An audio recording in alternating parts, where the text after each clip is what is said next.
బెంగళూరు జైలులో రిమాండ్ ఖైదీగా ఉన్న కన్నడ స్టార్ దర్శన్ కొత్త సినిమా డెవిల్ రేపు విడుదలవుతోంది. అడ్వాన్స్ బుకింగ్స్ లోనే 5 కోట్ల గ్రాస్ రావడం ట్రేడ్ వర్గాలను ఆశ్చర్యానికి గురి చేస్తుంది. థియేటర్లను కళ్యాణ మండపాల్లో అలంకరించి ఫ్యాన్స్ ఘనంగా స్వాగతం పలుకుతున్నారు. దీని గురించి పూర్తి డీటెయిల్స్ చూద్దాం. స్వంత అభిమానిని హత్య చేసిన అభియోగం మోస్తూ బెంగళూరు జైలులో ఉన్న దర్శన్ కొత్త చిత్రం డెవిల్ రేపు కర్ణాటక వ్యాప్తంగా భారీ ఎత్తున విడుదల కానుంది.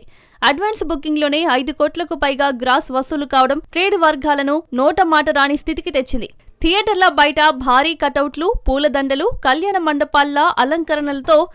మండపాల్లో ఫ్యాన్స్ ఉత్సాహం అంతా ఇంతా కాదు. నిందితుడైన దర్శన్ ను దేవుడిలా ఆరాధిస్తూ రికార్డులు సృష్టిస్తామంటూ గర్వంగా చెప్పుకుంటున్నారు. సాక్ష్యాలు బలంగా ఉండటంతో దర్శన్ కు అంత త్వరగా బెయిల్ రావడం కష్టమని న్యాయ నిపుణులు అంచనా వేస్తున్న నేపథ్యంలోనే ఈ హడావిడి జరగడం ఆశ్చర్యం కలిగిస్తుంది. చట్టం తన పని తాను చేసుకుపోతుందని, మా హీరో నిర్దోషిగా బయటకి వస్తాడంటూ అభిమానులు బిల్డప్ ఇస్తున్నారు. ఇతర కన్నడ హీరోలు మాత్రం ఈ విషయంలో పూర్తి మౌనం పాటిస్తూ దూరంగా ఉంటున్నారు.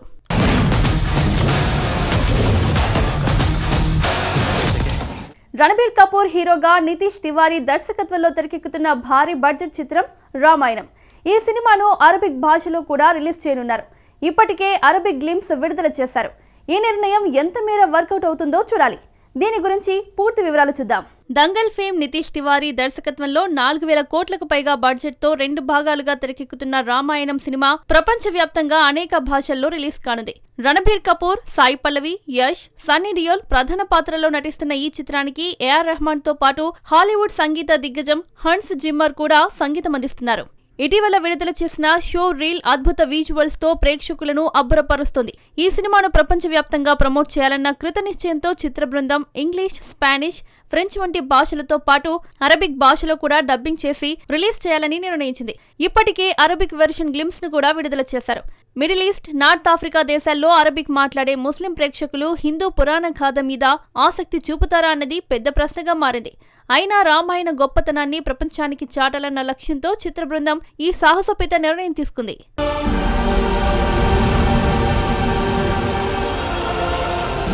టాలీవుడ్ లో నాన్ కమర్షియల్ జానర్లు బాక్సాఫీస్ లో ఆడాలంటే స్టార్ పవర్ అత్యవసరం. ప్రస్తుతం టైర్ 2 హీరోల్లో ఆసక్తి చూపిస్తున్న ఏకైక నటుడు నాని. ఆయన సినిమాలు మంచి మౌత్ టాక్ తెచ్చుకుంటే జానర్ ఏదైనా గణనీయ వసూళ్లు సాధిస్తున్నాయి. దీని గురించి పూర్తి డీటెయిల్స్ చూద్దాం. టాలీవుడ్ బాక్సాఫీస్ లో నాన్ కమర్షియల్, కంటెంట్ ఓరియంటెడ్ సినిమాలు భారీ వసూళ్లు సాధించడం అరుదు. అలాంటి జానర్లు హిట్ కావాలంటే భారీ స్టార్ ఇమేజ్ ఉన్న టాప్ హీరోలే కీలకం. కానీ టైర్ 2 హీరోల్లో ఈ రోజుల్లో ఆ స్థాయి ఓపెనింగ్, స్టడీ రన్ ఇచ్చే సత్తా ఉన్న ఏకైక నటుడు నాని మాత్రమే.